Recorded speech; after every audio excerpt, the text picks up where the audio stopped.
নমস্কার। ফ্রেশ হয়ে রুম থেকে বেরিয়ে পড়েছি, এবার মন্দির দর্শন করব। রাত 10টা অবধি আছে খোলা মন্দির, দেখি কতটুকু টাইম কভার করতে পারি।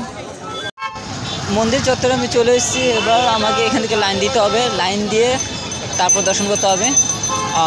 প্রথমবার আমি এই মন্দির ভগবান জগন্নাথকে দর্শন করব। এই মন্দিরে কোনো ভিআইপি টিকিট নেই আর কোনো ভিআইপি লাইনও নেই, তো সবাই সমান একসাথেভাবে ভগবানকে দর্শন করতে পারে।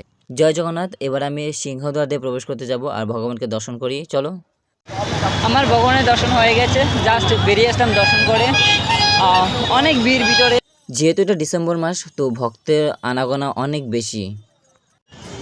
আজ আমি ভারতবর্ষের 4টা ধামের মধ্যে একটা ধাম আজ কমপ্লিট করেছি, শ্রী জগন্নাথ ধাম। বেশ ভালো লাগলো ভগবানকে দর্শন করে। আজকে দর্শন করতে আমার বেশ সময় লেগেছে, কেন অনেক ভিড় লোকের, তার মধ্যে দিয়ে 4টা গেটে দিয়ে একসাথে মানুষ প্রবেশ করছে মেন দুয়ারে বা মেন মন্দিরে। তো সব দিকে ভিড়, তবু আমি অনেক কষ্ট করে ভগবানের দর্শন পেয়েছি। এত দূর থেকে আসার পরও আমার কষ্ট সার্থক হয়েছে। যত রাত হচ্ছে সামনের দিকে ততই ভক্তগণ বাসে, দেখতে পাচ্ছ কত ভক্ত এসছে। মন্দির থেকে বেরিয়ে ডাইরেক্ট রুমে চলে যাব, খাওয়া দাওয়া করে রেস্ট করে ডাইরেক্ট একদম ঘুম। তো আজকে ভিডিওটা এখানে শেষ করলাম। ভিডিওটা কেমন হয়েছে কমেন্টে নিশ্চয়ই বলবেন, ভালো লাগলে একটা লাইক করে দেবেন।